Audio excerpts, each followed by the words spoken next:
Hello મિત્રો, જય શ્રી કૃષ્ણ, જય માતાજી। હું રાજલ ગજેરા અને તમે જોઈ રહ્યા છો દેવી ભાગવત કથા।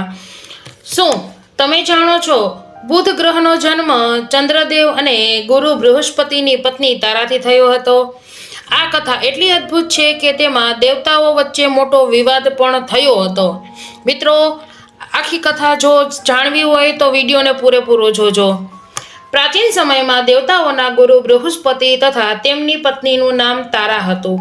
એક દિવસ ચંદ્રદેવ તારાના રૂપ અને સૌંદર્યથી મોહિત થઈ ગયા અને તેઓ તારાને પોતાની સાથે ચંદ્રલોકમાં લઈ ગયા। આ વાતથી ગુરુ બૃહસ્પતિ ખૂબ ક્રોધિત થયા।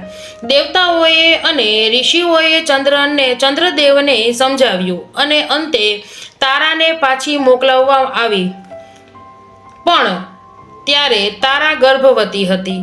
જ્યારે બાળકનો જન્મ થયો ત્યારે પ્રશ્ન ઊભો થયો કે આ બાળકના પિતા કોણ છે।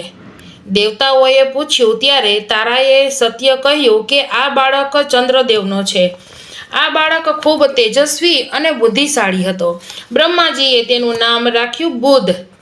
પછી બુધ મોટો થઈને નવગ્રહમાં એક મહત્વપૂર્ણ ગ્રહ બન્યા અને તેમને બુદ્ધિ, જ્ઞાન અને વાણીના દેવતા માનવામાં આવ્યા।